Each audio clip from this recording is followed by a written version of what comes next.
All right, welcome back, people. Today I have a badass guest for you, Leo Young.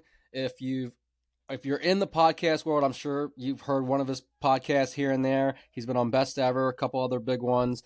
Today he's on Wonton Wealth. Lucky us. And Leo comes with a very, very vast background.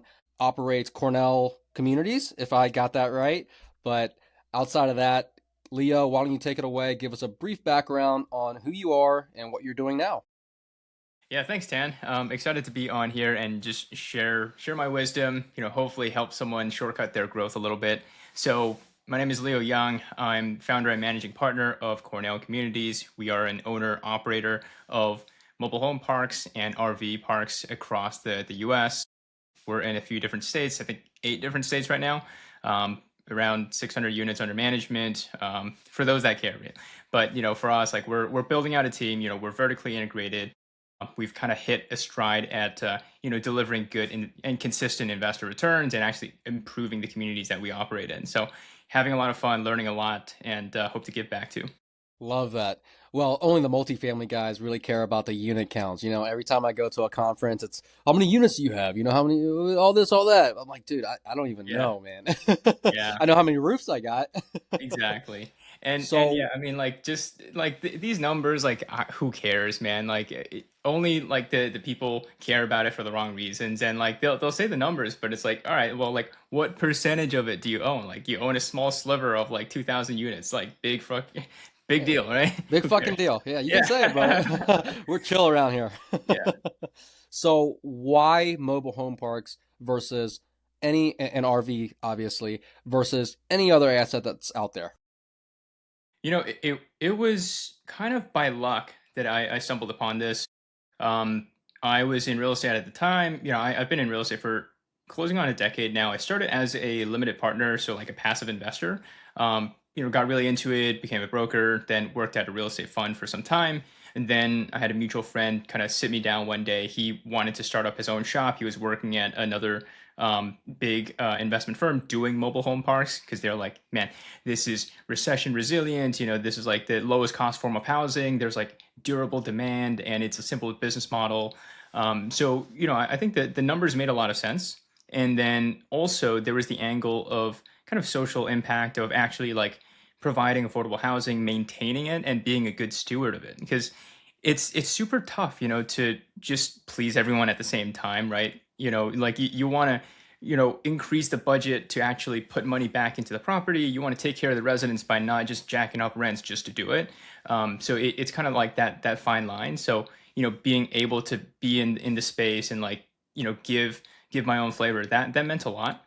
Because for me, just as a person, impact matters a lot. I was working at Tesla before this, or earlier on in my career. So the impact and mission focus means a lot to me. Love that. Now, you mentioned you're in a few different states. Are you kind of concentrated in like the Midwest, Southeast, or are they kind of just spread out all over the place? Yeah, I would say Midwest and Southeast. We have some assets in the tri-state area because I'm based in New York. Although it's tough as an operator, to run a business here. I mean, commercial real estate is a business, and when you are in the business of providing affordable housing, it's tough when there's like all these like regulations that kind of change your business plan. So we're kind of focusing more on the Southeast and the Midwest now. Okay. So, with you being in New York, how are you managing all of these assets that are out of state? Yeah, great question. So, as far as how we operate the business, I think we're very fortunate to be in this space where it's very playbook driven. So, it's very process driven. Like, you have to manage people on site. So, in our communities, we have an on site manager who reports up to our property manager, who reports up to our asset manager, who reports up to the principals and partners, so us. So, there's some degree of on-site presence at all times. We know what's going on. And at the same time, too, it's not like we have to run a big payroll like, in multifamily, like you need leasing staff, you need a greeter, like a receptionist or like a maintenance guy, a live-in super or something. It's not like we have to run huge complex operations like that. So it's relatively simple, so that we can just keep everything centralized. Okay. That's great. So, what does your buy box look like? Like size of the mobile home parks? Like, is there a region that you love? Give me all the nuts Yeah. and bolts. Yeah. So, you know, buy box has been relatively the same throughout the years. I mean, I will say one thing is that the mobile home park market has changed a lot, because there's just a lot of new entrants in the market.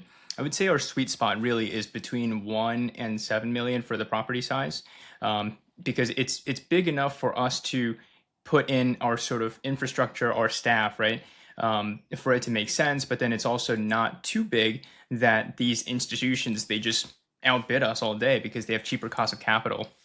So for us, we kind of target a few different areas, and we generally like city utilities instead of private utilities because it takes a lot of compliance work and a lot of nuance to manage these projects. But as I was saying earlier, as there's more and more buyers coming in, we've kind of had to stretch our buy box a little bit. Whereas before we didn't really like to look at private utilities, now we're looking at it. Now we're trying to see like, okay, like how do we make something work?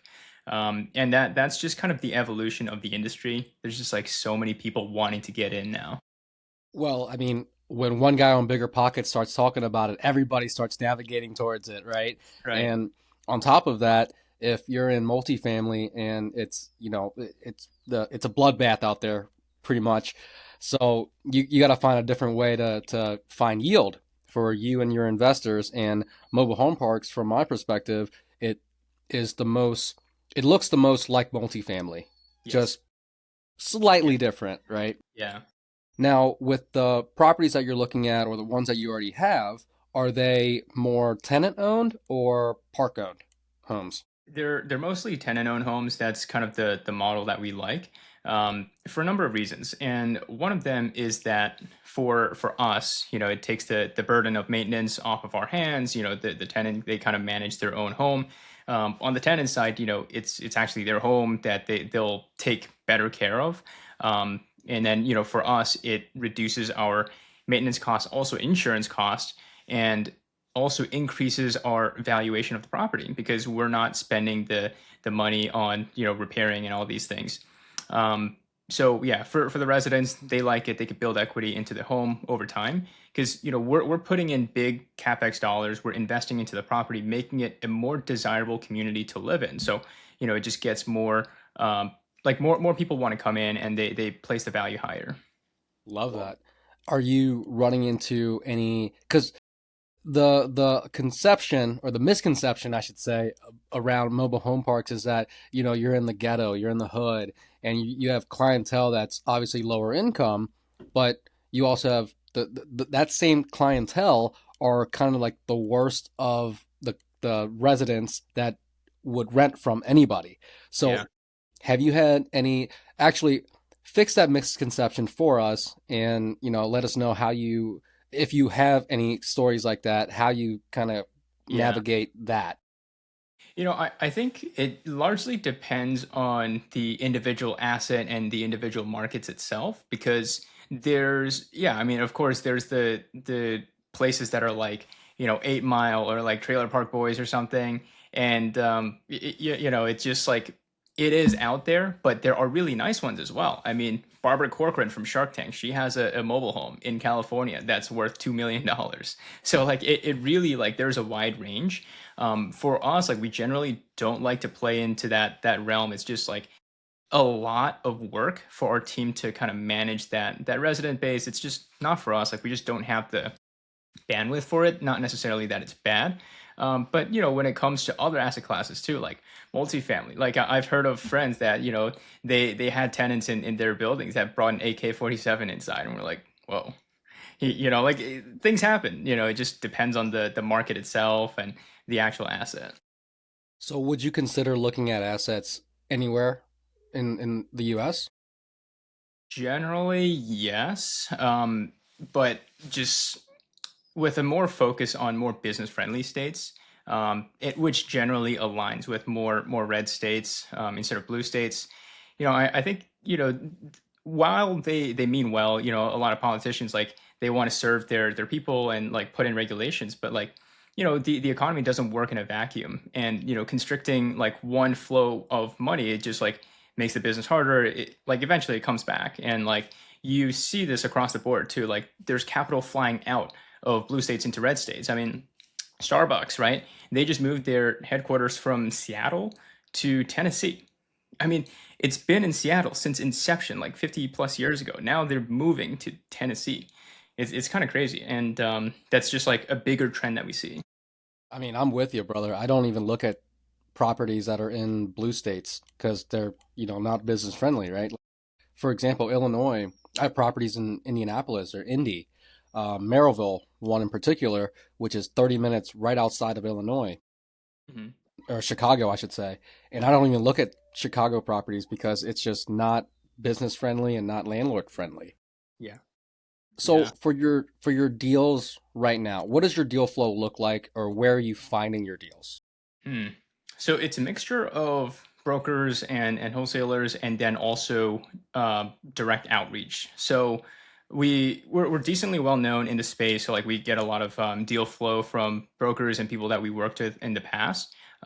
So we get a decent amount from there, and then also we've kind of had to take matters into our own hands because some of the valuations that these assets have been transacting at is just ones that we're not like super comfortable with, because we want to be a good steward of our investors' capital. So like we want to put together like realistic business plans we know we can operate. So we kind of just needed to find our own deals. So developing that kind of direct to seller outreach and just like doing the painful kind of like unscalable thing, to bring better quality opportunities to our investors.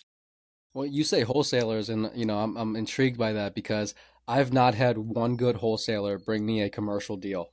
I don't know why. I mean, but I'm also doing the direct mail piece too, so I can understand it from two perspectives. One being the data, and two, these wholesalers probably don't know how to underwrite a commercial deal. And and I look at office, industrial, retail, so it's a good hodgepodge of Yeah. commercial properties. Yep. But so you mentioned sourcing the deals yourself.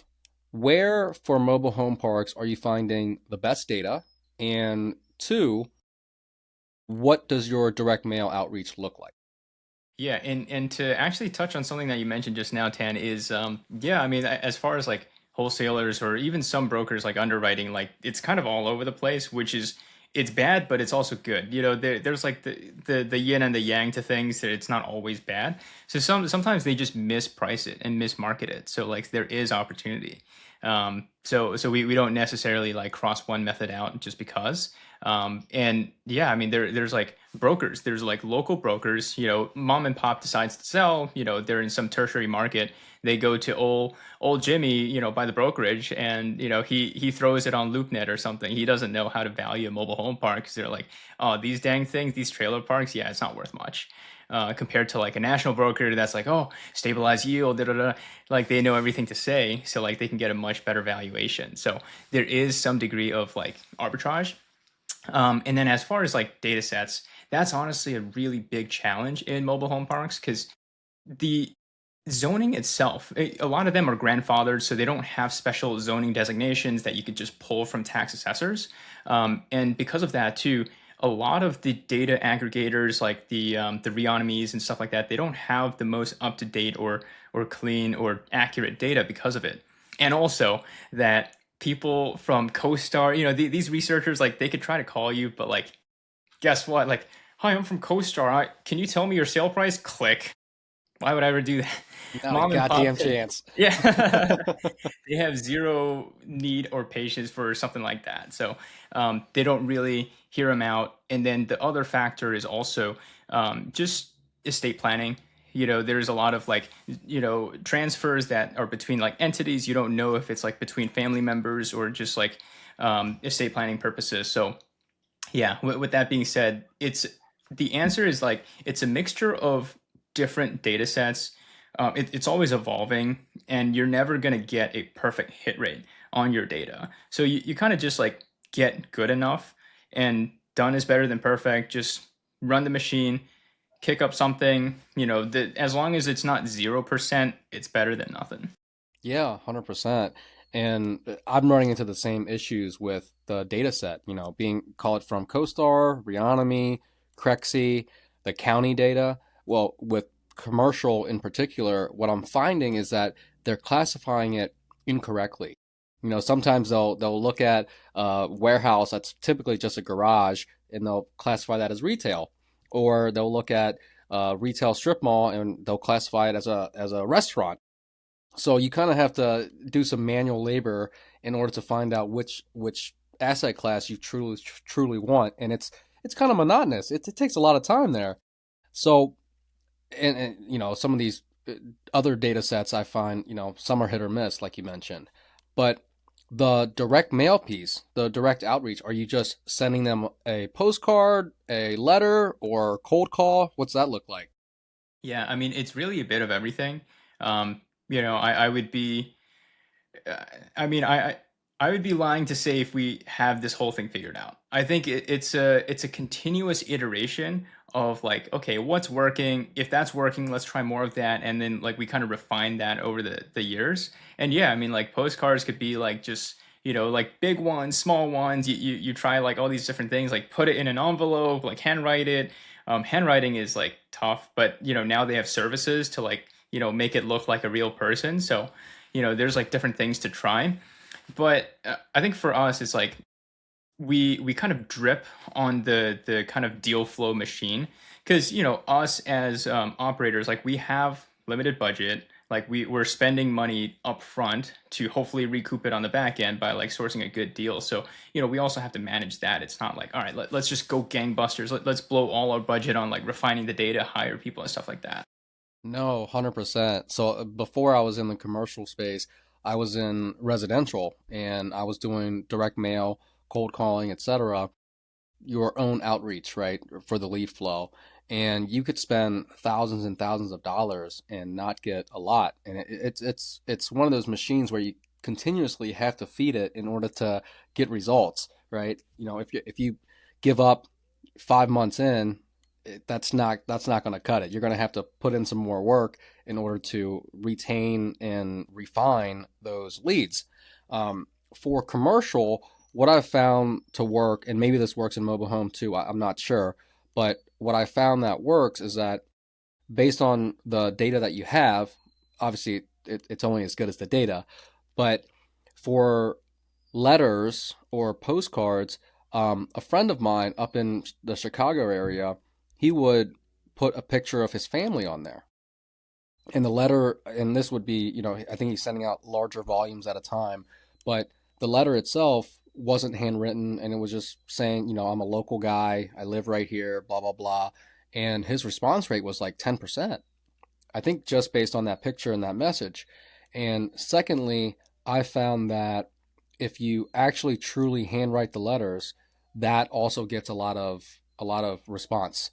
I know there are services out there. You're also paying a premium for it because if you do the math on it on a letter that I send out, your piece of paper will run you less than a cent. Your envelope around 3 cents, and then your stamp 77 cents now. And then now if you calculate the ink, probably a cent or two, maybe at most. So you're around 80 cents per letter. Yeah, And for if you're sure. doing it on a smaller scale, let's say if you send out just, I don't know, 30 of them or 40 of them, you get a higher response rate just for that effort, right? A buddy of mine actually did that for Dollar Generals. He buys a lot of Dollar Generals and he just specifically targets them and he finds the address and he'll handwrite the letter. He'll send out 12 of them and that's how he's been buying them. So Thing. it still works. Yeah, yeah, definitely. I mean, I would say that there is no one method that is always going to work or always doesn't work, right? I Right. think the people that just like they're either like pure text, pure cold call, like they're missing opportunities. 100%. 100%. So when a deal comes to you, whether it be from a wholesaler, a broker, word of mouth, direct mail, etc., if you just had 10 seconds to look at it or 20 seconds to look at it, what would make it an absolute deal killer? Or do you underwrite everything and then let the numbers speak to you? I think we used to have like kind of hard nose. Like certain things like if it's on a wastewater treatment plant or like a lagoon or something, those are just like very tough private utility setups to manage because there's like a lot of regulation implication, and also um, when something does happen, it costs a lot. It's like multiple six figures. It could be, so you have to budget for that. But um, I think over time, like we kind of learned there's a price for everything. So I mean, look, hey, if they want to sell it to you at like a 20 cap, like all right, let's look at So it. So let's think about this here. yeah. So we have like back of the napkin math, just kind of figure out like is this worth looking into? And then afterwards, we also set up like little like AI bots to like help us do a first pass kind of thing. So that saves us time on the front end. So if a property like that that's, has a lagoon or wastewater treatment, are those like absolute, even at a 20 cap, are those absolute no's from your lenders? Not necessarily. I think the industry has changed a lot over the years in that what used to not be financeable 10 years ago versus 5 years ago versus 3 years ago versus even 1 year ago, like there's a lot changing because you see like as more people come in, like more lenders are kind of getting educated of the asset class, and they kind of get comfort around it. So whereas before, even a few years ago, a lot of lenders, they just don't like park owned homes, and they're like, hey, like you don't like that this thing is deteriorating, whatever. But now like you have lenders looking at it, so these are kind of moving targets, and as the window of opportunity is getting smaller and smaller, like you'll see like banks, I mean, they need to do loans, so like they'll look at these deals too. Okay, got it. Let's talk about the underwriting for a second on some of these mobile home parks and RV parks. For an operator like myself in the commercial space, you know, I'm sure multifamily as well. We look at demographics, look at the market in general, job growth, drivers, right, household income, things like that, just from a general overview perspective. Now, with each different asset classes, I have different caveats that I have to consider, right? The leases being one of the biggest things there. But when it comes to mobile home parks and RV parks, what are a couple things, or if it's just one thing, what have you, that is different in the underwriting that you have to account for versus all of these other alternative asset classes? Hmm. A couple of things that make mobile home park underwriting unique. One is the tenant-owned home versus park-owned home income. A lot of people, like you'll even see brokers do it, that they'll just factor in the entire income, and they're like, hey, this is the NOI, and like here's the cap rate. And on paper it looks attractive, but then once you dig into it, you're like, okay, well, if you separate the home income from the tenant-owned home income, then it's like really not that it's like a five cap or something. And you're like, yeah, doesn't make too much sense. So that's one of them. And also another is the utility setup also changes your expense ratio. So when you're calculating kind of like pro forma, like, okay, where are the numbers going to be? You should factor that in as well, especially like capex work too. So if there's like a treatment plant, like what's it going to take to maintain it? Do you have to replace certain components? Lagoons, like, do you have a letter from the DEP saying like you have to, wrap it up, right? And that's going to cost like a few hundred thousand to do it. Right, right. Yeah. Now, do you put in reserves in your underwriting for turnovers, etc.? You know, Turnover not as much. So the difference between kind of like apartments versus mobile home parks is that the occupancy is much more sticky. So it's not like it goes up and down. So you'll see, people down south, like they got kind of a little bit caught by the wave, that like these past few years, like when the rates went down, like the rental rates went down, like tenants moved out or something, they're just like struggling to keep occupancy up. In mobile home parks, like once the tenant moves in, like they don't want to leave because it's the best value in town. Like where else are you going to find a cheaper place to live in for a monthly cost that, right? I mean, is cheaper than other alternatives, and you can build equity over time. It's like it's a no brainer. So the tenants are like the residents in mobile home parks, they are typically there for like 10 plus years, as opposed to like a year or two within apartments. So the occupancy is much more sticky. The focus should be put on how feasible is the infill? How feasible is it to bring in additional units? Because that's a tough kind of equation to pencil. And a lot of operators, like, they just sell homes at break even essentially, because it costs a decent amount to prepare up the pad and like utilities and all that stuff, and then even more to bring the home in, and then you have to factor in like the sale costs. And you're like, well, hey, if you are 90K break even cost, like, and a single family home's like 120, like, why would a resident like want to move in here as opposed to like their own home on their own kind of plot of land? So there's trade-offs. And also, I mean, even if that was the case, there's people that do prefer to live in a mobile home or a manufactured home, just purely because of the vibe of it. Because you're living in this place that feels like a subdivision. You have your own Yeah. parking space. It's like, like an HOA kind of feeling, instead of like, okay, like, I got to figure out utilities on my own. So that does change too. Perfect. Okay. Let's talk about the operational side for a little bit. So, what when you're managing these assets, what operational changes create like the most value? Um, I guess the quickest. Like it could be, I know in the multifamily space they do rubs, right? Um, things like that. What are you doing in the mobile home park that is creating the most value? Yeah, so there's a few kind of main value levers. One is buying right. You make your money when you buy, right? That's like what people say. So like making sure that you're disciplined with your underwriting, you're being like conservative. So that's one. Another one is improving the financials. So whether it's billing back utilities, sub metering, right? Because then that would encourage people to not use as much water, and then also just get that expense kind of reimbursed and recaptured. And also just rebidding vendor contracts. Sometimes when we buy the properties, they're from mom and pop owners, they're like individuals. They just kind of look at the park's NOI like their piggy bank. They're like, I'll just need to make enough money. The rest is fine. I'll do this, I'll do that. And it's like, you really don't have to. So there's like a lot of expenses that can be kind of shaped up a little bit. And then after that, there's the kind of rent arbitrage, because a lot of the times, like, the rent is below what's valuable in the market, or like what's comparable in the market. So there's some degree of you can bump up the rents responsibly to closer to market, and for it still to be a compelling housing option. And then finally, there's infill. Infill is the slowest, hardest, most difficult, but also it provides value. It's kind of like a mini development project. You have to get like permits approved. You have to like run the calculation, see if it makes sense, and then actually sell it, attract the right person, get them qualified for financing. So, yeah, I mean that's kind of just the main levers.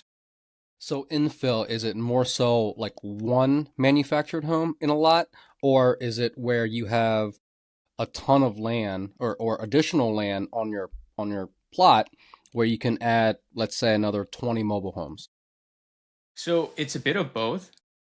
There are incremental lots that you can just add on these homes onto. Sometimes it does entail just developing new lots. If there's a tract of land that's just right there, maybe you can get an engineer to come in, draft you plans, and be like, okay, well, you could fit in another 10 units there. And that kind of, you get some kind of economies of scale in that regard. But also, like, you have to, it's a more extensive project. You have to have like more personnel to it, and like talk to the right people in the county, get the proper approvals and whatnot. Yeah, of course. It's just like a development project, right? The juice has to be worth the squeeze if you're going to put in all this time and money, and the cap rate's going to have to be there on the sales side, right? Yeah, exactly. Now, I'm guessing how long do you hold these properties for? Typically it's for kind of a medium time frame. So, between like 3 and 7 years is the typical target. However, when we look at these projects and like what to do with it, we're always thinking from the perspective of our investors, like, what's the best move for them? Would it be to refinance and hold it on for the long term, or would there be a better arbitrage somewhere else? Should we take our chips and run? Maybe like, the environment is changing within that state, and we're like, okay, our original plan isn't really playing out. So like, let's move it to another project. Sure. Okay. Are there any KPIs that you track, let's say on a monthly basis or a quarterly basis, to know if a park is either improving or not improving? Like, let's say, delinquency rates or collections percentages, things like that. Yeah, yeah. So delinquency and collections are super important. Um, I mean, this is high number of units, like mobile home parks, like there's a lot of units and a lot of people to kind of manage, and they're not as I mean, they're from a different demographic, so it's not like these people are super well off and they just have everything on auto pay. For the most part they do, but sometimes you have to do like chase after them, maybe come up with like payment plans and stuff like that to kind of just bridge the gap a little bit. So there's that. There's the kind of um, make ready rates. So like how many units are ready to go? How long are they sitting on the market? You want to kind of gauge that just like for your future business plan as well, to kind of underwrite better in that market. And then obviously like, budget versus actual, like, okay, we kind of anticipated X dollars for snow plowing. Where are we right now? And like, if there's a variance, like why? Like this year we got hit with a brutal winter storm, and like we popped all of our budgets for snow plowing, which kind of sucks, but that's just part of the game sometimes. It's not like you can control it. Yeah, I mean, so outside of that guy that you said that brought in an AK-47, are there any other instances where you had rule violators or maybe some people just abandoning their homes, anything like that? Yeah, well, so that guy that brought in the AK, that was at a buddy's apartment complex, not a mobile Oh, home park. sorry. Okay. Yeah, yeah, yeah. But as far as like the rule violations, it is very important to keep a good eye on it. That's why we work closely with our on-site managers to kind of make sure like these places are kept up. There tends to be junk laying around. People like want to work on their cars or something. They just like don't think twice. But you just have to remind them and kind of stay on the good side of the municipality, because like they want you to clean it up, and you want your residents to clean it up too. So to stay on top of that as well. Gotcha. Well, it sounds like you've been super successful in the mobile home space, but what, if any, failures have you had in investing in either mobile homes or just real estate in general? Yeah, I mean, there's a lot. I mean, I would say like failures are uh, the first attempt at learning, right? Or first attempt in learning, which is great. And like as kind of entrepreneurs, as an entrepreneurial organization, like we really want to just lean into our failures, like because you're never gonna win if you don't move past failure, right? Like if you play it too safe, then like what are you doing? Versus like if you just don't get back up after you fall down, like how are you gonna learn how to ride a bike? If you don't get back up. So yeah, I mean, there's a few things like underestimating the amount of work that it takes to run park owned homes. Especially like when you have a lot of them in your inventory, it's a lot of like little things that you have to do, and like there's something always wrong, and there's like a perpetual cash bleed on your budget. Just like, okay, what now? What now? What now? So yeah, I mean, just various things that kind of change how we look at deals. And us, because we operate our own assets, and we're very conscious of our current bandwidth of like, okay, do we want this like super heavy value add deal? This is ugly, but we can get it at an amazing price. Like, probably not, because we can't run it well. And having like setting aside your ego to be like, hey, we're not going to be able to knock everything out the park. We have to be very selective of our limited resources, which is our time and our effort. So just knowing that has been a great lesson. I love that. Let's pivot over to the your capital raise structure. What does that look like? So when you're raising capital for these deals, is there an education piece that you have to tell the investors about versus like a multifamily deal, for example, or and then on top of that, I'll have questions after for you, but the main struggle, I guess, Yeah. with capital raising, or what does that Yeah. look like at the moment? Yeah. I think for us, like we really emphasize investor education. I mean, obviously it's like not financial advice, but like our kind of overarching philosophy. So, I started as a LP. That's how I got into real estate. So, starting this firm, like we want to be the GPs that we wish we had as LPs. So we really emphasize on like just education, like free education. It's not like you have to buy a course or something. Like we just educate you about the asset class. We walk you through the ups and the downs, like the risk factors, like everything. And we don't even care if you invest with us. Like we just want to make you a better investor. That's kind of how we view it. And that's like kind of ties into like why I even go on podcasts, is like just to see the long tail of like putting out good value and like, putting the good energy out there. That's kind of what we like. And for investors, they enjoy that. And most people, like they'll tell their friends or something, and that's actually what leads to some kind of inbound investor interest. Is like over the years, you kind of like tell people enough like that they'll tell their friends. Love that. Yeah. So how do you structure your deals with your LPs? So we typically do well. I would say there's a mix of kind of single asset syndications and then others that are more joint ventures. So just depending on the size of the deal, we're not kind of like a one size fits all shop. So there are certain deals that we bring in investors on. They'll write a check between like, I don't know, like 50K to 500K. And then others that are like, well, this deal's small enough, like we have enough cash on hands between like, like a group of us. So like, let's just take it down together. And yeah, I mean, it's a mix of both. And you're a 506C, yes? We've done both, six Okay. and B. I Gotcha. think a lot of it is like learning like what makes sense, what serves our investor well, what kind of makes more sense. But yeah, we've done kind of everything. So if you're bringing on, let's say it's a $7 million deal and you got to raise, I don't know, two point something $1 million, um, what would the splits between the GP and the LP look like? It really depends. I mean, I would say we work backwards. And the reason I'm not giving you like kind of like, oh, hey, here's our split, is because like there really is no like two deals that are the same, and we kind of think through it. So we look at the business plan itself, and we're like, okay, how much work does this need? How much risk are we taking on as the GPs? What's the business plan? How long are we holding on to this for? Because like if it's a 2 year project, like okay, we don't need to get paid as much necessarily, right? As opposed to like, hey, 7 years, okay, like we need to stick it out. And like, can we ever get non-recourse debt? That's very important, because the people don't talk about this enough, especially GPs, is that like their risk to reward ratio is like kind of off. Like you sign your entire balance sheet onto a bank, and you're like, look, if we screw up, you can come after me. Like you could take away everything that I have. And to have that on your books is something that people have to underwrite. Yeah, with that being said, it generally depends. I mean, we've done anything between like 70/30 to 50/50 above a preferred return. But, for the investors, like what they really care about is like what's net in my pocket.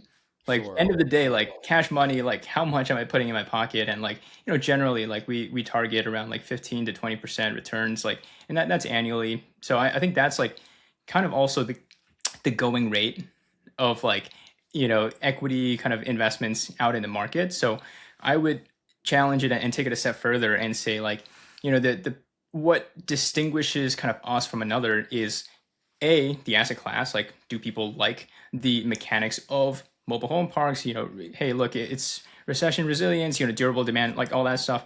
Do they like us as a sponsor group? Do they feel like we can take care of their capital? Because like anyone can have the same splits, like the same net returns. Like anybody could dress up in Excel to look like anything.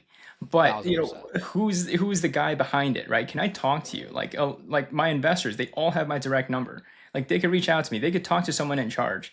Like I've been a part of like other like LP deals. Like I can only talk to the investor relations guy, and like I I get know. like a bland response, or like they'll straight up ignore me because like they're too big, and it's like I don't want that. Yeah. So thinking about that, and also just like the actual market that you're investing in.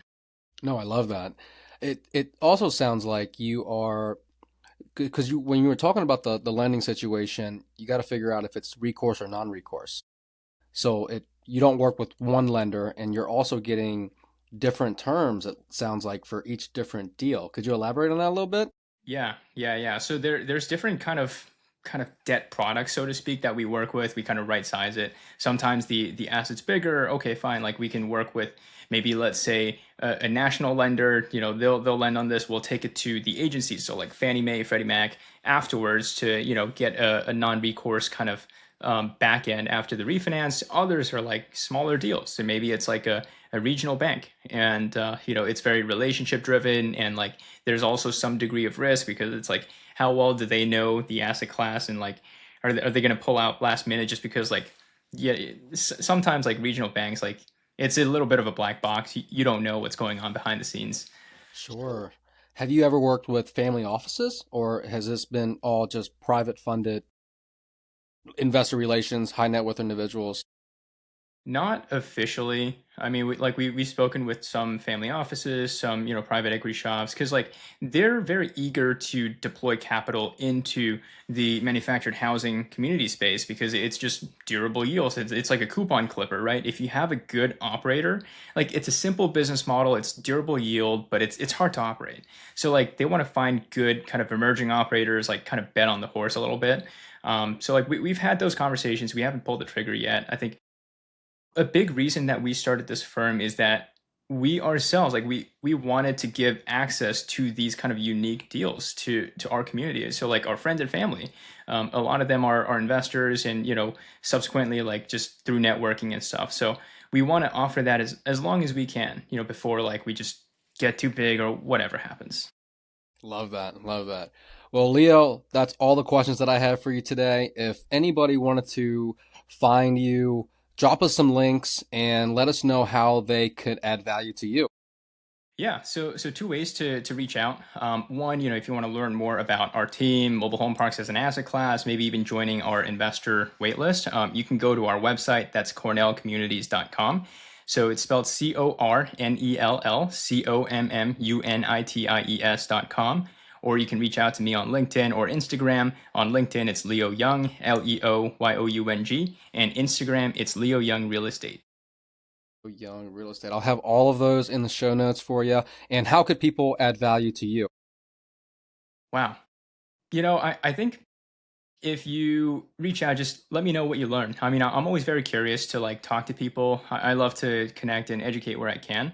I think that would be the best. I mean, if you want to invest, that'd be great as well. Would love to see if it's a good fit. And then, if you have a mobile home park, let's talk. Let's, try to see if we can make something happen.